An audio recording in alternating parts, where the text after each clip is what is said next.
berapa? 10, 11, 12. Perbaikan untuk sensor, kemudian dipasang.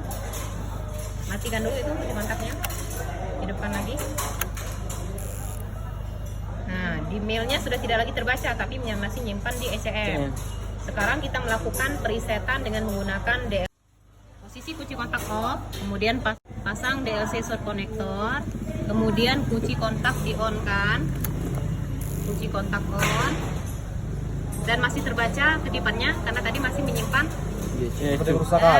masih menyimpan DTC ya, di milnya masih terbaca karena sudah dipasang DLC short connector. Jadi sekarang cara meresetnya,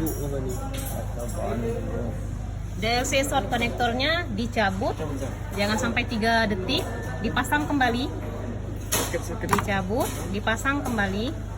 Nah, lihat lampu kedipan, menyalanya cepat. Kalau menyala cepat berarti, nah, DLC-nya kita pasang kembali. Kita lihat kedipan milnya masih ada tidak? Tidak ada lagi, berarti reset tadi berhasil ya.